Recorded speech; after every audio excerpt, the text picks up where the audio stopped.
네. 오늘 본문 말씀을 가지고요. 저는 여러분과 함께 가족 사랑, 교회 사랑이라는 제목으로 하나님의 말씀을 나누고자 합니다. 누구나 가족에 대한 애틋한 사랑을 가지고 있습니다. 아무리 갈등과 대립이 있어도 먼저 생각나고 또 배려하는 것이 아마 가족일 것입니다. 아무리 갈등과 대립이 있어도 가장 먼저 생각나는 것이 가족이고, 눈에 보이지 않으면은 잘 지내고 있나 걱정되는 것이 가족이고, 내가 맛있는 걸 먹으면 이 맛있는 거 같이 먹었으면 좋겠다 하고 생각나는 것이 가족이라고 생각이 됩니다. 때로는 결혼을 하면서 이 평생 나의 반려자고 그리고 환이고 꿀물이고 막 이런 건 줄 알았는데 채 1년이 가기도 전에 왼수라는 것을 깨닫고 많은 갈등과 어려움을 겪는 분들도 계십니다. 근데 그냥 왼수인 줄 알았는데 시간이 지나갈수록 더 깨달아지는 것은 그냥 왼수가 아니라 평생 왼수인 것을 깨닫게 될 때, 이럴 때 더 마음이 무너집니다. 그러면서 내 자신이 왼수같이 느껴지고 세상이 왼수같이 느껴질 때도 우리가 종종 있습니다. 그러나 어쨌든 그러한 갈등과 대립이 있어도 그래도 우리가 먼저 생각나는 것이 가족이요, 또 먼저 배려해 주고 싶은 것이 가족이라고 생각합니다. 특별히 우리가 사별을 하게 되면은 특히 돌아가시기 전에 내가 좀 그런 얘기는 하지 않았으면 좋았을 텐데 후회도 많이 나게 되고요. 돌아가시기 전에 제가 좀 더 잘해 줬으면 좋았을 텐데 이런 후회도 하게 됩니다. 우리 지난번에 제가 말씀드렸듯이 이제 김재동 씨 아시죠? 그 말씀 기억하시는지 모르겠는데 어렸을 때 갓난아기 때 어머니가 이렇게 안고 있는데 아버지가 술 먹고 이제 돌아오셔가지고 그 김재동 씨, 아기 김재동 씨의 꼬추를 보기 위해서 그렇게 가려고 하는데 술 먹고 돌아왔다고 절대로 아이 꼬추를 보여줄 수 없다 이렇게 하고 절대 안 보여줬는데 그날 그 김재동 씨 아버지가 돌아가셨대요. 돌아가셔가지고 그것이 그렇게 그 어머니하고 김재동 씨한테 한이 돼가지고 오늘날도 그 아버지의 이 산소에 가면은 여러분이 상상하는 것을 하는 것이 아니라 그때를 생각하면서 울곤 한답니다. 제가 예전에 좋은 시를 하나 갖고 있었는데요. 또 이 시도 이 가족에 대한 그 애틋한 사랑을 잘 나타내 주고 있는 시 같아서 오늘 여러분에게 한번 말씀드리고자 합니다. 이정록이라는 시인의 의자라는 시인데요. 한번 제가 낭독해 보겠습니다. 병원에 갈 채비를 하며 어머니께서 한 소식을 던지신다. 허리가 아프니까 세상이 다 의자로 보여야 꽃도 열매도 그게 다 의자에 앉아 있는 것이요. 주말에는 아버지 산소 좀 다녀와라. 그래도 큰애 내가 아버지한테 좋은 의자가 아니었냐. 이따가 침 맞고 와서 참외밭에 지푸라기라도 깔고 호박에 딸이라도 바쳐야겠다. 그것들도 식구인데 의자를 내어주어야지. 싸우지 말고 살아라. 결혼하고 애 낳는 것 사는 게 별것 아니냐.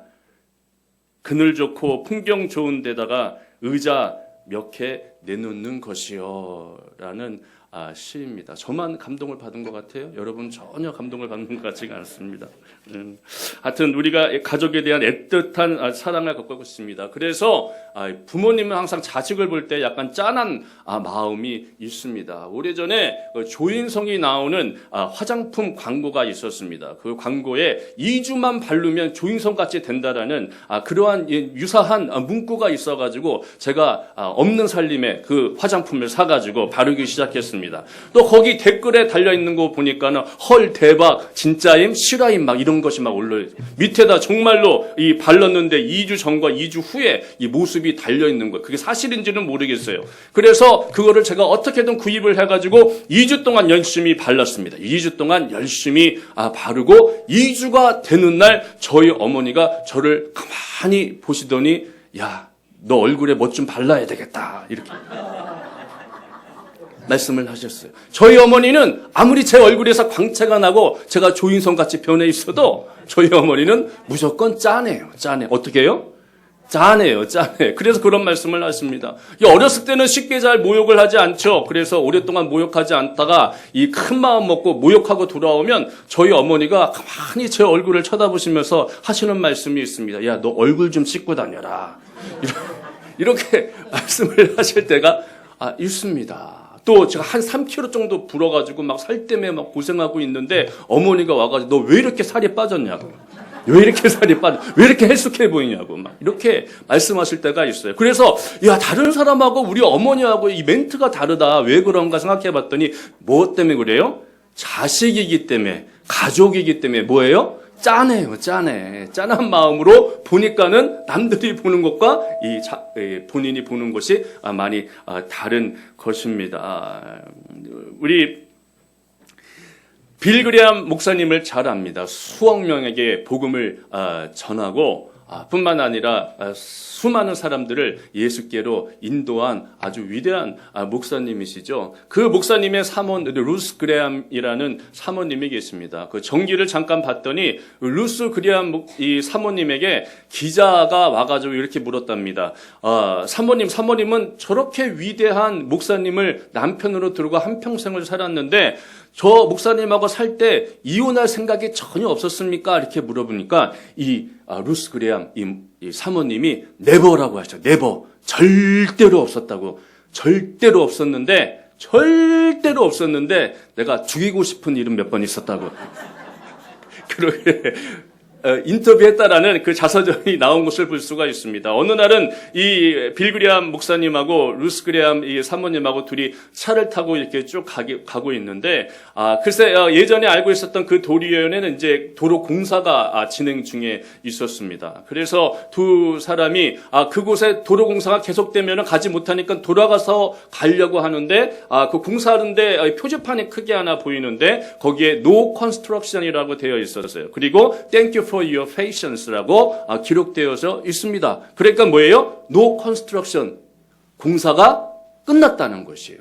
그리고 당신의 인내심에 참아줘서 고맙다, 감사하다, 이런 표지말이 써 있는 것입니다. 그것을 딱 볼 때에 이 루스 그레암 이 사모님이 야, 바로 저거다. 저것을 내 묘비명에다가 새겨주라고 빌리 그레암 목사님에게 말씀을 했다는 것입니다. No construction. 내 인생의 공사가 끝나게 될 때, 그때 다른 사람이 나에게 무엇이라고 말하는 것보다 내가 그 사람들에게 죽어서라도 이야기해 줄 수 있는 것, 나를 참아줘서 고맙습니다. 사실 많은 인생에 내가 참고 살아간 것 같은데 어떻게 보면은 다른 사람이 나를 참아줬기 때문에 오늘날 내가 여기까지 온 것임을 생각해 보아야 할 것입니다. 믿으십니까? 이 예수님께서도 굉장히 이 가족에 대한 애틋한 사랑을 가지고 있었습니다. 그 예수님의 동생 마태복음 13장 55절에 보면은 야고보, 요셉, 시몬 이러한 사람들이 나중에는 다 어떻게 돼요? 초대교회의 중요한 직분을 맡게 됩니다. 뿐만 아닙니다. 십자가상에서 그렇게 고통 가운데 있었던 예수님이지만 그 밑에서 자신의 아들을 바라보고 울고 있었던 마리아를 보면서 옆에 있는 제자들에게 저 어머니 마리아를 내가 죽은 후에도 잘 돌보아 드리라고 유언을 하는 것을 볼 수가 있습니다. 그와 같이 예수님께서도 가족의 소중함을 아셨고 가족에 대한 애틋한 사랑이 있으셨다라는 것입니다. 그럼에도 불구하고 오늘 48절에 보니까 예수님께서 무리 중에 있었을 때에 어머니와 이 형제들이 찾아와가지고 예수님을 만나려고 했습니다. 그랬더니 예수님께서 누가 내 어머니며 누가 내 동생들이냐라고 말씀을 하십니다. 잘 이해가 되지 않습니다. 납득이 되지 않습니다. 이렇게 예수님께서 말씀하신 것이 잘 마음에 와닿지 않습니다. 왜 그랬을까요? 사실 성경 전체를 살펴보면은 예수님께서 어제 가정에 대한 사랑이라든가 가정의 소중함이라든가 가족에 대한 애틋한 사랑을 기록하고 있는 것 같지는 않습니다. 우리가 잘 아는 것처럼 마태복음 8장 21절에도 한 제자가 먼저 주님을 따르기 전에 내 아버지를 장사하게 해달라고 하니까 예수님께서 뭐라고 말씀하셨어요? 죽은 자들은 죽은 자들로 장사하게 하고 너는 나를 따르라고 말씀하셨습니다. 누가복음 9장 21절에 또 한 제자가 예수님께 말씀하십니다. 주님을 따르기 전에 먼저 내가 가족과 작별하게 해달라고 부탁합니다. 그때 예수님께서 뭐라고 말씀하셨습니까? 쟁기를 손에 잡고 뒤를 돌아보는 자가 합당치 않다라고 말씀을 하시는 것을 볼 수가 있습니다. 뿐만 아닙니다. 마태복음 10장 37절에 아버지나 어머니를 나보다 더 사랑하는 자는 합당치 않고 딸과 아들보다 나를 더 사랑하는 자는 합당치 않다고 기록하고 있습니다. 누가복음 14장 26절에 자기 부모, 처자식, 형제, 자매, 심지어는 자기의 목숨까지라도 미워하여야 내 십자가를 지고 나를 따른다고 말씀하셨습니다. 이러한 것을 전체적인 성경을 읽다 보면 정말 예수님께서 가족에 대한 애틋한 사랑을 가지고 계셨느냐 우리가 의심이 나지 않을 수가 없습니다. 그러나 우리는 분명하게 성경을 통해서 알아야 될 것은 오늘 본문의 말씀을 통해서 예수님께서는 우리에게 분명한 것을 말씀해 주기를 원하신다라는 것입니다. 50절에 누구든지 하나님 뜻대로 하는 자가 내 어머니요 내 형제요 자매라고 말씀을 하고 계신 것을 볼 수가 있습니다. 당시에 유교뿐만 아니라 유대교에서도 부모님을 공경하는 것은 굉장히 중요한 명령 중에 하나였습니다. 따라서 이 가족관계를 따질 때는 혈통에 따라서 따진 것이 아니라 위계 질서가 더 큰 비중을 차지했다라는 것입니다. 다시 말하면 아내와 자녀는 가장인 아버지에게 복종해야 되고 부유한 가정의 경우에는 심지어 종들까지라도 그 위계 질서에 들어가 있다라는 것이 오늘을 보면은 종들은 없지만은 뭐가 들어가 있죠? 우리가 키우는 개도 들어가 있고 고양이도 들어가 있습니다. 이 개들이 얼마나 영리한지 이 사람이 개를 길들이는 것이 아니라 이 개가 사람을 길들이고 있다. 우리가 그런 것을 종종 TV를 통해서 알 수 있습니다. 왜 갑자기 이 강아지가 평소와 같지 않게 응그러붙이나 전문가가 나와가지고 개통령이라는 사람이 나와서 설명을 해주는데 그것은 당신을 자기 밑으로 보기 때문에 그런다라는 것이에요. 그러는 것이 그렇게 만지지 마 이렇게 하는 거래요. 그러니 우리는 개가 단순히 기르는 애완동물이라고 생각하고 있지만 이 개들의 세계에서는 그게 아니에요. 자신의 위계 질서 아래 뭐예요? 아버지도 들어가 있고 어머니도 들어가 있고 딸도 들어가 있고 다 들어가 있는 것입니다. 어쨌든 유대교에서는 부모님 공경이라는 것은 이 혈연이라는 것보다도 위계 질서 라는 것을 강조하고 더 큰 비중을 차지하고 있다라는 것입니다. 따라서 예수님은 자신의 어머니, 형제, 자매를 그분의 아버지에게 순종하는 자라고 재정의할 수 있었다라는 것입니다. 무슨 말입니까? 예수님께서는 가정을 볼 때에 단순히 그 가정이 혈연에 의해서 묶여진 집단이라고 보지 않고 위계 질서에 따라서 묶여진 집단이라고 보고 있는 것입니다. 물론 가장은 남편이지만 그러나 더 하나님 나라를 넓게 바라볼 때에는 가장 정점에는 누가 있는 것입니까? 하나님이 계신 것입니다. 그러므로 하나님께 순종하는 남편이 있고 남편에게 순종하는 아내가 있고 아내에게 순종하는 자식들이 있는 것처럼 하나님 나라라는 것은 그 가족에 묶여 있을 수 없다라는 것을 말씀하고 있는 것입니다. 우리가 잘 알고 있는 것처럼 예수님께서 복음을 전하셨습니다. 복음의 핵심 내용이 무엇입니까? 바로 하나님의 나라인 것입니다. 하나님의 나라는 무엇입니까? 하나님의 통치를 말하고 있는 것입니다. 하나님의 통치에 우리는 어떻게 해야 됩니까? 순종을 해야 되는 것입니다. 그러므로 예수님께서 이와 같이 우리가 생각할 때는 가정을 소중하게 여기지 않는 것 같고 가정에 대한 애틋한 사랑이 없는 것 같지만 사실 그러한 의미에서 이와 같은 말씀을 하신 것이 아니라 예수님께서는 하나님 나라를 기준에 놓고 그 위계질서 아래 하나님, 예수님 그리고 그 나머지의 주의 백성들을 놓게 되는 것입니다. 그러면은 이제 어떻게 그러한 상황을 통해서 하나님께서 역사하시고 또 하시고자 하셨냐? 예수님께서는 왜 그런 말씀을 하셨냐라고 말씀을 드리려고 하는데 벌써 33분이 되었습니다. 33분이 되었습니다.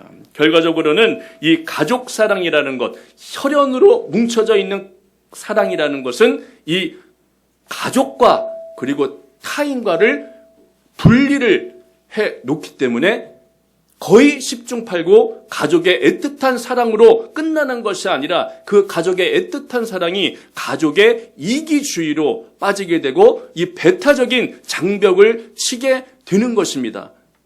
그래서 우리가 함께 생활하고 있는 장로님이나 집사님 중에는 야, 가족이 더 소중하다. 야, 이제 예전에는 뭣도 모르고 교회에 헌신하고 충성했는데 이제는 우리가 좀 가정을 돌볼 때다. 이렇게 말씀하시는 분이 계세요. 전에 생각하셨던 것도 틀리고 지금 이렇게 생각하시는 분들도 틀려요. 왜냐하면 교회와 가정은 예수 그리스도를 믿는 주의 백성에게 분리될 수 없는 하나이기 때문에 그런 것이 믿으십니까? 그러므로 우리가 가정으로부터 시작될 때는 하나님의 말씀에 주님의 통치에 순종한다는 의미에서 시작되어지지만 그러나 그 연장선상에 무엇이 있는 것입니까? 교회가 있는 것입니다. 또는 가족이 있지 않는 사람에게는 교회가 바로 그 대안이 될 수 있다라는 것이에요. 믿으십니까? 그런 의미에서 예수님께서는 오늘 50절에 말씀하십니다. 누구든지 하나님 뜻대로 하는 자가 바로